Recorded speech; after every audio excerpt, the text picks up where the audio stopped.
Halo, apa kabar? Senang sekali bisa kembali menjumpai Anda semua bersama dengan Bung Rocky Gerung. Bung Rocky, belakangan ini soal reformasi Polri itu banyak sekali menjadi bahasan. Bahkan sejumlah sahabat-sahabat kita dari diaspora Indonesia itu yang ada di ini, mereka yang ada di luar negeri merasa mereka pesimis sebenarnya dengan reformasi Polri ini. Kenapa? Karena terlihat sekali bahwa Pak Prabowo sangat lambat dinilai ya untuk mengumumkan tim reformasi itu, apalagi kemudian setelah diumumkan ternyata isinya lebih banyak kepolisian, dan kita tahu kan sebelumnya polisi justru lebih mendahului, lebih dulu gitu mengumumkan tim reformasi internal. Nah, ini orang kemudian bertanya-tanya, sebenarnya ini Pak Prabowo ini serius apa enggak nih soal ini, dan polisi sendiri serius apa enggak? Karena meskipun orang banyak yang marah ketika Pak Listio Sigit diwawancara di Kompas menyatakan bahwa ya sehebat apapun tim reformasinya, kalau nggak ada kesadaran dari dalam untuk melakukan perubahan ya nggak bisa terjadi perubahan. Ya saya kira memang seperti itu ya. Jadi harusnya memang ada faktor pemaksa pendorong dari luar, tapi juga harus ada kesadaran dari internal Polri untuk melakukan reformasi. Iya, Presiden Prabowo punya pertaruhan besar dengan soal reformasi kepolisian ini. Kritik mulai diajukan karena dianggap bahwa tim reformasi itu masih sebut saja memuat unsur-unsur dari dalam Polri sendiri. Tentu kita bisa pahami bahwa mereka yang ingin mewujudkan satu ide perubahan total menginginkan ada tim independen untuk mereformasi Polri. Tetapi sekaligus inti dari persoalan reformasi ini adalah kesadaran internal dari kalangan polisi untuk memperbaiki diri. Nah, faktor ini saya kira yang lebih penting, yaitu keinginan di dalam diri sendiri yang karena desakan publik hendak mereformasi dirinya sendiri. Jadi semua hal yang menyangkut kesadaran baru dari kalangan Polri justru harus difasilitasi. Kan itu yang disebut sebagai ada istilah dari Slavoj Zizek, seorang filsuf acak-acakan tetapi dengan ketajaman analisis, bilang begini: luka hanya bisa disembuhkan oleh lembing yang melukainya. Kira-kira itu semacam satire untuk menerangkan bahwa begitu banyak hal yang sebetulnya bisa diselesaikan sendiri dari dalam, tetapi kemudian tidak terselesaikan karena problem-problem persaingan, problem-problem sebut aja kong kaling kong. Tetapi kita mulai melihat bahwa Polri mulai menyadari bahwa tekanan sosial publik itu tidak mungkin dia hindari lagi. Jadi dari awal saya kira Polri sudah mulai mengerti itu, lalu ada reformasi internal. Dan sekarang ada reformasi yang betul-betul disiapkan oleh Presiden Prabowo tuh. Jadi mulai terlihat bahwa sebaiknya ada koordinasi isu antara reformasi internal yang memang datang dari kehendak internal untuk merubah kultur kepolisian, dan ada reformasi yang dipaksa oleh keadaan, yaitu hal-hal yang menyangkut citra, yang terkait dengan perubahan regulasi, terkait dengan paradigma, apa yang disebut sebagai ketertiban, apa itu keamanan, apa itu kenyamanan, apa fungsi utama polisi. Nah, hal-hal ini yang dalam minggu ini harusnya jadi dibuka sebagai perdebatan publik, dan itu yang saya inginkan Pak Jimli dan Pak Mahfud buka aja ke publik mana sebetulnya hal-hal yang mendasar, mana yang struktural, mana yang kultural, supaya publik mengerti bahwa keadaan hari ini tentang kepolisian itu merupakan kepentingan bersama Republik. Jadi saya pikir sekarang ini sangat penting ya, civil society seperti juga yang dilakukan oleh teman-teman diaspora yang tergabung dalam Forum Tanah Air itu untuk terus mendorong ya agar dilakukan reformasi. Karena tentu saja selain ada keinginan juga internal dari Polri yang menjadi salah satu kunci untuk bisa berlangsungnya reformasi, tapi juga kita tahu pasti banyak juga kalangan di internal Polri yang ya katakanlah mereka semacam apa ya, relatan atau katakan ada keengganan lah untuk melakukan reformasi, karena mereka sendiri selama ini kan juga sudah cukup menikmati privilege yang mereka punya. Nah, saya kira Presiden Prabowo tentu harus mendapat dukungan yang kuat dari civil society untuk sangat serius melangani soal reformasi ini untuk mendorong terus dilakukan reformasi? Iya, Bung Herzog, keterlibatan masyarakat sipil, semisal Forum Tanah Air yang kemarin bertemu dengan Pak Mahfud, menunjukkan bahwa ada keseriusan untuk mendukung proses reformasi kepolisian ini. Dan setiap proses yang dituntun secara akademis akan lebih kuat dari sekedar hiruk pikuk di dalam sosial media. Karena itu Forum Tanah Air berupaya untuk mencari dan membuktikan bahwa reformasi itu adalah kehendak sejarah. Reformasi itu adalah kemestian untuk menuntun kembali Indonesia ke dalam ide-ide civilian value. Dan karena itu diperiksalah referensi-referensi akademis. Jadi kalau posisi akademis dari Forum Tanah Air itu menjadi utama, itu memang Forum Tanah Air menjadi semacam melting pot dari semua isu, tetapi yang diolah secara akademis. Dan memang hanya itu fungsi dari Forum Tanah Air. Nggak punya massa, dia nggak punya kapasitas untuk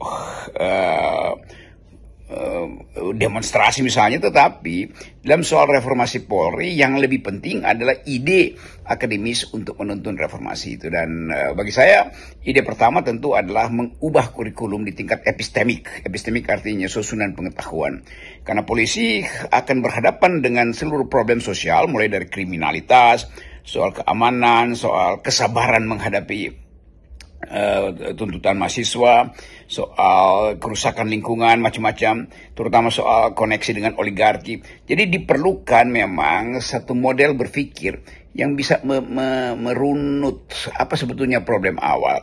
Tentu kita ingin supaya polisi itu harus mengerti semua jenis ilmu sosial, karena masyarakat hari ini mengalami kompleksitas dan karena itu mesti diurai dengan kekuatan ilmu sosial tuh. Dan soal psikologi, antropologi, filosofi, kriminologi, macam-macam itu menunjukkan bahwa polisi adalah, atau kurikulum polisi harus satu paket berpikir yang dituntun oleh paradigma humaniora. Itu dasarnya itu. Dan bila itu kita lakukan, kita bisa dengan mudah untuk mengurai problem berikutnya, yaitu problem penampilan polisi di dalam pertemuan dengan publik, mulai dari cara berbicara, cara membuat joke, cara bahkan bikin pantun, atau yang lebih dapat langsung dilihat adalah penampilan polisi secara fisik, yaitu seragamnya mungkin harus diganti, itu gerak-geriknya yang terlalu kaku juga harus diperlihatkan lebih humanis itu. Jadi semua hal itu harus dimulai dari perubahan epistemik lalu perubahan estetik. Jadi itu dasarnya untuk kenapa Forum Tanah Air berupaya untuk meloloskan satu naskah akademik supaya bisa dibaca oleh tim reformasi ini. Dan kita tahu bahwa tim reformasi kan juga diisi oleh dua tokoh akademik, yaitu Pak Mahfud MD dan Pak Jimli Asidik. Kalau kita melihat posisi Polri ya, saat ini ya, Bung Rocky, saya kira memang ini nggak bisa hanya menyerahkan sepenuhnya kepada internal kepolisian. Katakanlah internal kepolisian ada yang ingin melakukan reformasi, tapi banyak sekali kepentingan-kepentingan politik di luar, kepentingan para politisi, kepentingan dari aparat pemerintahan, dan juga kepentingan sekelompok perwira di lingkungan Polri sendiri, yang mereka sendiri sudah menikmati berbagai privilege yang selama ini dengan posisi Polri seperti sekarang ini gitu ya. Jadi kalau ternyata nanti kemudian dilakukan reformasi, ya mereka khawatir bahwa privilege yang ada, yang selama ini mereka terima, mereka rasakan, itu bisa hilang semuanya gitu. Ya tentu ada hal-hal yang lebih, sebut aja, lebih politis yang bisa dijadikan kasus untuk melihat bagaimana sebetulnya polisi akhirnya harus keluar dari jebakan-jebakan pragmatis. Entah itu jebakan para politisi, atau jebakan para oligarki, atau bahkan mental polisi yang ingin menjebakkan dirinya sendiri di dalam urusan-urusan material atau kepentingan material. Jadi tetap kita balikkan polisi di dalam susunan pikiran baru, bahwa polisi itu adalah sahabat masyarakat sipil. Dan karena itu dia harus memberi rasa nyaman mendahului rasa aman. Bahwa polisi itu bagian dari upaya untuk mendemokratiskan percakapan politik, mendemokratiskan hubungan-hubungan sosial. Dan karena itu polisi tidak boleh menjadi semacam alat atau agen, atau apalagi sekedar ya secara sesaat dipakai untuk kepentingan oligarki atau kepentingan politik, kepentingan para politisi. Jadi persiapan mental itu yang mestinya dibekalkan sejak sekarang. Nah, reformasi harus juga menjadi contoh pertama. Kita akan lihat mana misalnya best practice yang bisa ditampilkan dalam soal membongkar kasus-kasus yang melibatkan polisi dengan oligarki. Apakah di wilayah agraria atau di wilayah pencucian uang. Kan itu sebetulnya yang mesti jadi contoh juga supaya publik punya semacam model untuk melihat, oh begitu toh di masa lalu kong kaling kong antara oligarki dan polisi, kong kaling kong antara politisi dan polisi, kong kaling kong antara DPR dan polisi. Ini semua harus dibuka. Dan buat saya itu yang justru akan menjadi kelegaan baru kalau ini dibuka dan jadi percakapan publik. Nggak ada soal. Mungkin akan banyak yang terkaget-kaget atau banyak yang bahkan merasa ya kita udah tahu sama-sama lah. Tetapi ini mesti dibuka supaya Pak Mahfud dan Pak Jimli itu bisa dapat sebut aja energi untuk melanjutkan secara serius upaya reformasi polisi ini. Karena ini adalah pertaruhan dari Presiden Prabowo sendiri. Kalau dia gagal melakukan ini secara tuntas, maka akan ada beban pada generasi berikut. Jadi sekali lagi kita lihat bagaimana isu reformasi polisi ini menjadi alat untuk menghubungkan antara tuntutan rakyat dan kegelisahan sebetulnya kegelisahan sistem internasional, karena kepolisian kita juga dinilai di dalam tema-tema riset internasional bahwa masalah korupsi atau masalah kepercayaan kelembagaan itu masih sangat jauh tuh, dan itu yang juga mendorong percepatan percakapan publik di dalam setiap FGD atau bahkan konferensi pers yang dilakukan oleh tim reformasi ini. Kalau Anda sendiri bagaimana melihat ini komposisi itu yang banyak dipersoalkan oleh banyak kalangan ya, karena dari 10 orang anggota tim reformasi Polri itu 5 orang diantaranya berasal dari latar belakangnya dari kepolisian. Ada Listio Sigit sendiri Kapolri aktif, ada 3 orang mantan Kapolri, Tito Karnavian, Badrudin Haiti dan juga Indah Majis, dan ada 1 orang lagi mantan Wakapolri Pak Ahmad Doviri, yang saya kira ini karena memang kalau dia sudah disiapkan sejak awal, karena dia di setelah pensiun sebagai Wakapolri kemudian diangkat oleh Pak Prabowo sebagai penasihat khusus bidang Kamtibmas dan reformasi Polri. Nah, di luar itu memang 3 orang di dalam pemerintahan, ada Yusril sebagai Menko Hukum dan Impas, kemudian ada juga Oto Hasibuan Wamenko-nya Pak Yusril, dan ada juga Menteri Hukum Supratman Andi Aktas. Di luar itu ada 2 orang di luar pemerintahan sekarang, meskipun pernah di dalam pemerintahan, yakni Pak Mahfud MD dan juga Jimli Asidiki. Ya tentu akan ada sinisme atau kecurigaan, kenapa sih ini masih di dalam ikutin dalam tim reformasi, kenapa yang ini nggak dikesertakan, nggak apa-apa itu. Tapi yang paling utama adalah tim ini harus segera bekerja dengan mengurai persoalan dari akar epistemik sampai pada problem-problem penampilan estetik di lapangan tuh. Nah, kehendak ini yang memungkinkan masyarakat akan berpartisipasi. Jadi kalau kita kembali pada semacam keinginan publik supaya satu waktu kita bisa katakan bahwa polisi kita sudah jadi sangat bermutu karena ada reformasi, bukan sekedar secara mental tetapi secara institusional pasti akan terjadi, tapi lebih dari itu secara kurikulum. Ada kurikulum inti yang memungkinkan kita percaya bahwa polisi akan mengerti seluruh persoalan masyarakat yang dihadapi karena dia dibekali oleh pengetahuan yang lengkap soal isu lingkungan, soal teori baru tentang kriminalisasi, soal hubungan antara keadilan sosial dan disparitas sosial. Kan semua ini akan jadi manfaat awal untuk melihat apakah yang kita sebut sebagai reformasi itu dikehendaki atau tidak dikehendaki, memang harus dilakukan. Karena dengan cara mereformasi, pemulihan kepercayaan pada institusi utama di dalam masyarakat sipil ini itu akhirnya diwujudkan ulang kan.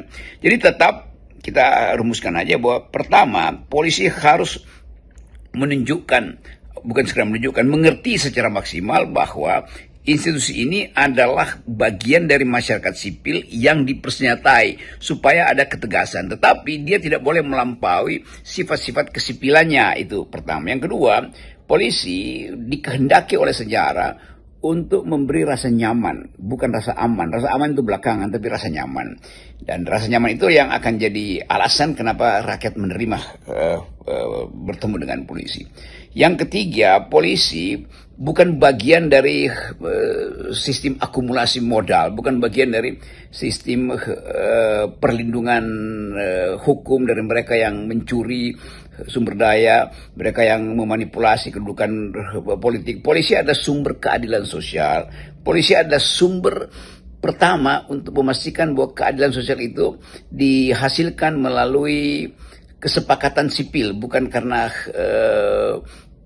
sekedar restu dari negara. Jadi polisi memperantarai, menjadi moderator antara negara dan masyarakat sipil untuk menghasilkan keadilan. Itu dasarnya tuh. Nah, hanya dengan cara itu saya anggap bahwa reformasi akan berhasil.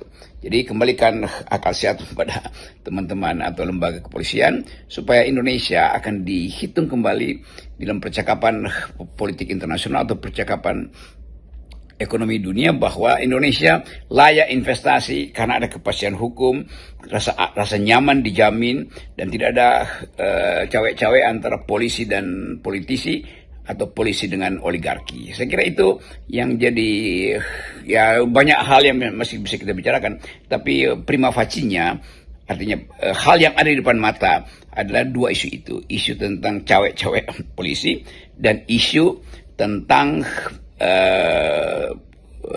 pengetahuan yang harusnya transdisiplin.